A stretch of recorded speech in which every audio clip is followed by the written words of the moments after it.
Ladies and gentlemen, welcome to the Oxford United preview show with very biased opinions. My name is Tom. This is Ian. We're going to talk about the week that Oxford have had, and then we're going to preview their Burton game. So, Ian, what sort of week have Oxford had? Thomas, they've had a blooming, blinding week in all the doom and gloom of the country. Oxford United, once again, are a shining light to not only Oxfordshire, not only England, but the world. It started last weekend with a game we both watched against AFC Wimbledon. It was a 2-0 win. We've done a review on it. We did a live stream on it. The review is in the top corner now. It was a backs to the wall job, but they did get the job done. A good win because it was a tougher game than we thought it was going to be at one point. Oh, yeah. And after that, Carl Robinson has said that he wants to bring in 4 players into this Oxford United squad. At least 4. Well, I don't think he said at least 4. I think 4 is what he's going for. I think he won't push his luck too much. He's identified a couple of wingers and a centre-back and one other mystery player. So comment down below who you think Oxford are going to bring in, any transfer rumours you've heard, or Neymar. Who's going to be on their way out. Kemar Roof. Fabinho. Bruno Fernandes. Coutinho Asprilla. Poland. Yes, and obviously the Wimbledon game was the first time we've got back-to-back wins in the league this season. Now, on Tuesday night, we moved on to a game against Plymouth away. Plymouth away is usually... What's up? I don't want you to talk about this. I'm going to ask you questions about this, Ian, because we didn't get to do the review show, so I didn't get to do any of what I love doing most, which is riling you up about a football result. I was just in my flow as well. Yeah, I've cut it off. My heavy flow. Ian, Oxford played Plymouth. How did it go? Well, Thomas, as I was just on the cusp of saying, we usually do pretty well at home park, and that good form continued. It was back-to-back wins from Oxford United, coming from a goal down to get a 3-2 victory. An excellent game of football, which really used the cliche game of two halves.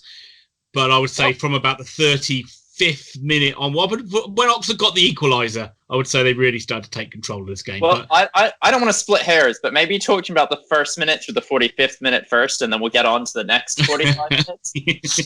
In the 90th minute, right, so straight out of the gate, roared on by their home fans. Plymouth just absolutely flew at Oxford, and Oxford were a bit all over the place, and it was full credit to Plymouth because they were great in this opening half an hour. They got a goal early on through Camera. It came from Oxford giving the ball away, and they just broke on us at pace. I think it was Hardy who got the ball in. Lovely finish by Camera on about the penalty spot. Stevens had no chance.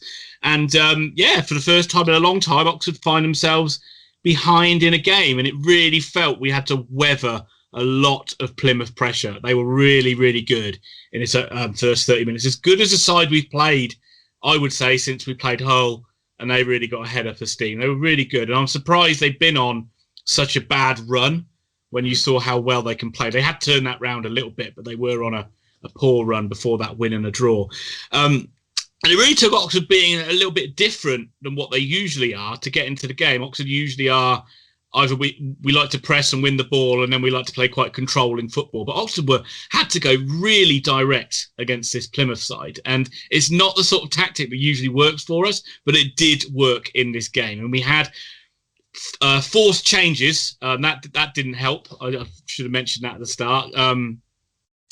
Obviously, what's his name? Goran was suspended. So Hansen, big chance for Hansen to come in and play holding midfield player. Shadipo had to play on left wing. Abita was out because his wife or partner, I'm not sure if they're married. Let me know, Abita. Let me know, Jordan. His partner or wife was induced, so he wasn't with the squad. Matty Taylor had a dead leg, so Adji was up front. So it was a very different Oxford United side with different attributes to how they usually play. And the direct play really worked. You realise that Northampton's centre-back pairing just really struggled up against any long, high balls played up to Adji. They struggled with any balls played in behind, and Oxford started to create chances. And it was really weird to see Oxford really going for just bombing free kicks into the box from like the halfway line and going for long throw-ins. But that paid off because a ball they couldn't clear fell down to Ruffles about 3 yards out, and he had a tap in to just prod it home. And a rare scruffy goal that Oxford get from a set piece. We got it. We needed it. And really, from the last 10 minutes of the first half, and when you asked me in a second, Oxford were really good in the second half too. So, Ian, I'm going to totally break from tradition here, and I'm going to ask you a question you don't see coming. How'd the second half go? Jesus, where are my notes? As I said, Oxford were really good in the second half, and they continued with that tactic. And because it caused Plymouth, it just really got Plymouth out of their rhythm. They like to play out of the back, and Oxford pressed them a lot higher in the second half, and it forced them to go long, which meant Oxford got the ball back and really just were camped in the Plymouth half. Not that they didn't look still dangerous from the odd counter-attack, but Oxford were firmly in control and causing trouble from corners and set pieces and Sam Long's long throw. Why is that not used more? He's got a really good long throw. Why don't we use that more often? I don't understand. But because Tony Pulis isn't your manager. Only Tony Pulis teams can do that. League One. Those sort of things work well, not like tick-attacker. Like, how many times we do shitty short throw-ins and it just goes straight out of play? And you think, well, couldn't we just lob that in the box? But it felt like Oxford were going to be the side who scored. People like Marcus McGuane, he really had a good second half for me. But the goal was a great goal and from an unexpected player. This unnamed Oxford player, just picked the ball up and marauded up the pitch with the ball. It was like, who is this guy? He played it out to Sean Clare, who came on as a sub. Clare played it back to him. He got literally right to the 6-yard box, finished it beautifully past the keeper, and you're running away thinking, who the hell is that player? And you're thinking, oh my God, that's Sam Long. He's literally done like a Maradona run. Absolutely brilliant. I mean, how good this guy has played this season. He gets better every single week, and now he's got match-winning goals added to his locker as well. It was a very good, another assist from Sean Clare, which means he's contributing to the side, which is very good. And basically, that put Oxford in the ascendancy. You felt we needed a third goal. We got it when Shadipo won us a penalty on about the 82nd minute. It was a clumsy foul, but Shadipo himself stood up to take it, so good bravery from him. I want to talk about him at the end because I do want to single him out. And it felt like Oxford were comfortable then, but Oxford United never do things the easy way. We had to give a penalty away, and so it was actually Sam Long who gave the penalty away, and Plymouth's top scorer Jeff Gott put that away. So it was a little bit nervy at the end, nervier than it should have been. But I do think Oxford were good value for another good win. We talked about how we were going to play a lot of these sides down the bottom and how it was important we pick up points, and we're doing well. We're doing really well. The 3 games we played, 3 victories, and now we move on to a very winnable Burton game. But I'm sure you've got some questions about Plymouth first, Tom. I have 2 questions, Ian, because I know everyone wants to hear about Burton and they're a bit bored of hearing about this team that play in yellow. But Shadipo and Hansen, how did they do? Yeah, I thought Jamie Hansen was really tidy. I think some of his passing needs to come on a little bit, especially his long passing. His range was a bit out there. But I thought what he needed to do, and as a replacement for Goran, we had Kelly in there earlier on in the season. He was not good in that position, but I thought he was really tidy. I think he got to grips with the game. Once he got to grips with it, he did everything we wanted him to do in that game as a defensive midfielder. And I actually think there's more to come from him. I think he could be more than just a defensive midfield player if he gets like a run of games in a side. Shadipo, erratic as hell. Sometimes you get so frustrated watching him. He's a young guy. Sometimes you want him to just drive down the line and he'll start doing step overs and lose the ball. Sometimes you want him to be a bit control the ball and he'll kick it a mile and it'll go out of play. But what an impact this guy has had. That's 5 goals now he's scored coming in from loan, from a guy that's hardly played any football. What a brilliant impact from Mido Shadipo, scoring important goals as well, and had the bravery to not only win the penalty, to get up and score the penalty as well. I think excellent from him. He's done everything that we've asked him for, and except for 1 or 2 games, he usually puts a hell of a shift in, running, chasing, and I actually hope he's one of these players that does stay on. I'm not sure how long we've got him on loan for, though. Let's hope it's for the season. Before I move on to the Burton match, I'm going to give you 30 seconds to say anything else you want on this match. I mean, I think we've got to drop Jack Stevens now because he's conceded 2 goals. No, I'm only joking. It was a good win because squad players had to be used. And I'm not going to, we can get it. Robinson seemed to come out and talk at the end as if like everything he'd done against Sykes and Adji and Claire was part of this genius master plan. And it's like him doing what's best for Oxford United. I didn't really enjoy hearing that. I don't think what he's done to Sykes is particularly good or helpful, but I can't argue with the results so far because Oxford are doing really well. And I think we should make this 4 wins out of 4 at the weekend. Right, so moving on. Ian, who is Oxford United playing this weekend? We are playing the Basement Boys, Thomas. We are playing managerless Burton Albion. It's my job to tell you their manager list. I have like 3 things to talk about in this team. You've already taken away the top article. I didn't even know. I just assumed they were managerless because they were bottom. So yeah, Oxford are playing Burton Albion, or the Brewers as they're called. They're currently rooted to the bottom of the table on 13 points. They're 4 points away from Swindon on 17, and the league is starting to pull away. They've lost 4 of their last 7. They've only got 2 wins on the season and 12 losses, which means 7 draws. The big news coming out of this club is that Jake Buxton has left the club after they lost to Wigan 4-3. It is not a good look when you take into account the fact that Wigan's attack before they scored those 4 goals was actually the worst in the league. It has been made very clear by the board that the one thing that they could not stomach was losing to one of the clubs as closest to them in the league as they were, with as bad an attack as they were, and when they had the lead 3 times. So Buxton's out. We don't know what we're going to look forward to. And another reason we don't know what we're going to look forward to is that Buxton was one of the most erratic managers in the league. He changes the tactics constantly. When I went back through, they played a 4-1-3-2 against Ipswich, a 4-2-3-1 against Lincoln, a 4-3-3 against Wigan, a 4-2-3-1 again. He just kept changing it. He didn't know what his best team was, and he didn't give any of his teams a chance to ever play the same way. Sorry to interrupt you. Just like that, it's his first management job, isn't it? And it's like it just made me think like the traitor Nigel Clough has thrown this guy under the bus a little bit. And just to say, it does everything you say just screams of a guy in his first job. He doesn't know what to do, and he's just desperately trying to like come up with a fancy trying to throw mud at a wall and see what sticks. Yeah, and nothing stuck.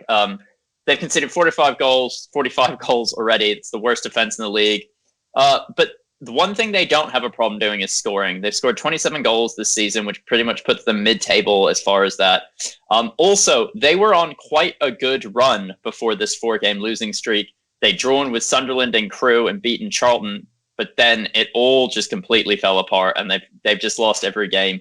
If they're going to get anything out of this, it's going to come from either ex-Oxford United Kane Hemmings, who's got 7 goals and an assist, which is tied for 7th overall in League One top scorers. And he's only actually played 14 matches as well. So of all the top scorers in the league, he's played the least games. And then Joe Powell, who plays in the midfield for them, he's definitely the creative magician in the team. He's got 3 goals and 5 assists. But looking at this team, we don't know what formation they're going to play. They don't have a manager. You hope that just by losing their manager, they come out and play better for the sake of, I don't know, a football game. But, I can't see them getting anything out of this match. I mean, this is a Burton side that were good. I mean, they were pretty solid last season. We called them like the steady Eddie. They beat Oxford 4-2 at the Kassam. We drew 2-2. We snatched a point against them at the Pirelli last season. Usually it's a ground we don't do particularly well at as well. They're just usually a really hard side to play against. And just going to say on Kane Hemmings, like he will score now against Oxford because he's an ex-Oxford player coming back. He's bound to have a screamer. But he didn't exactly pull up any trees when he was at Oxford United. It's not like we let this like wonderful player go. Unbelievable. Yeah, he's one of the best strikers in the league. Look, one of the best. All I know about him is he's Undertaker's brother. And but I look at this Burton squad, and they've got a lot of good, experienced players there, and I'm surprised they are doing as badly. I mean, they've got players like Aikins, players like Brayford, Stephen Quinn, Michael Bosvik, John Joe O'Toole. They've got experienced League One players. Yep. I would have thought they should be doing a lot better. I would imagine there is a manager that could come in and get a lot better results out of this Burton Albion squad. So I wouldn't say they're dead and buried in League One. Do you think there's a manager with a very famous last name who might be available right now for the job? Honestly, I'm sorry. How Burton would it be for them to just bring back Nigel Clough, and be like, Yeah, we can't afford you, but anything's better than relegation. Well, I mean, so yeah, you look at it, you would say it's going to be an away win for Oxford United. I mean, we're coming into it on good form. We look, as I said, I've said this for a broken record for a few weeks now. We look decent at the back, although we did concede 2 goals to Plymouth, and we started to get goals going forward as well. It's not just relying on Matty Taylor and James Henry. We are getting goals from different areas too, which is important. Goran will come back in for sure, makes a big difference to the side. Taylor will come back in, no doubt about it, makes a big difference. And whether he plays Obita, whether he plays Shadipo, I don't think there's much difference between those two at the moment. But I do expect Oxford to win this game. I think that you'd like to think they'd put a lot of pressure on Burton early, like they did against Wimbledon, try and get a couple of early goals, make the game nice and simple. I think that Burton, one thing about them as well, they do concede a lot from set pieces, and that is something Oxford are improving at. So I think I certainly is an area we can get some joy in that one too. But as the first game of 2021, I am hoping that it is going to be a good victory for the Yellows. I think we both predicted a 2-0 win, aren't we? I think we might have shared a scoreline on that one. You may well be right. Let me just clarify that, because I'm sure everyone's on tenterhooks to hear about it. I like how bad you are at editing that you're keeping all of this in. I know. I still can't find it. Fucking hell, what games is it? No, you went for 3-1 Oxford. I went for 2-0 to Oxford United. Oh, yeah. You saying that Burton score a lot of goals is probably looking a little bit more safe for you in this one. I'm really looking forward to seeing Marcus McGuane play again, Tom. I really am enjoying watching him play. Every time he gets the ball, he's like on the half turn, wants to take someone on, wants to go directly towards the goal, not just play 5-yard simple passes, and every time I see him so far, he seems to be getting better. Well, in that case, we have something to look forward to in an Oxford match, which is rare. On that note, thank you all for watching. To those of you who subscribed, thank you very much. For those of you who haven't subscribed, what you doing? Hit the subscribe button. Hit the notify bell. Do it for some great content. It's almost rude. Yeah, exactly. If you like what you've seen, please click the like. Please comment below and tell us everything you think about Oxford, be it good or bad. Burton fans, tell us how you're feeling. Tell us what's going on. Have a look below. We're an Amazon affiliate and stuff like that. If you guys just want to donate us money, just ask for our bank details. We'll give them out. We're not very clever. Can I do another shout out, Tom? Just as well to any Plymouth fans watching this as well. If you can just put your comments down below, because I'd love to see what you thought of that game as well. Whether you thought Oxford deserved it or whether you thought you were a bit unlucky. And with that said, we love you all very much. Thank you for watching. We'll see you post-game. Ladies and gentlemen, welcome to the Oxford United Review Show, where you come for all your No, it's not the review show, it's the preview show. Fucking Christ, right. One last time. Where we're coming all over your ears? Gonna your ear balls. Hi, kid. That's definitely going in. Okay.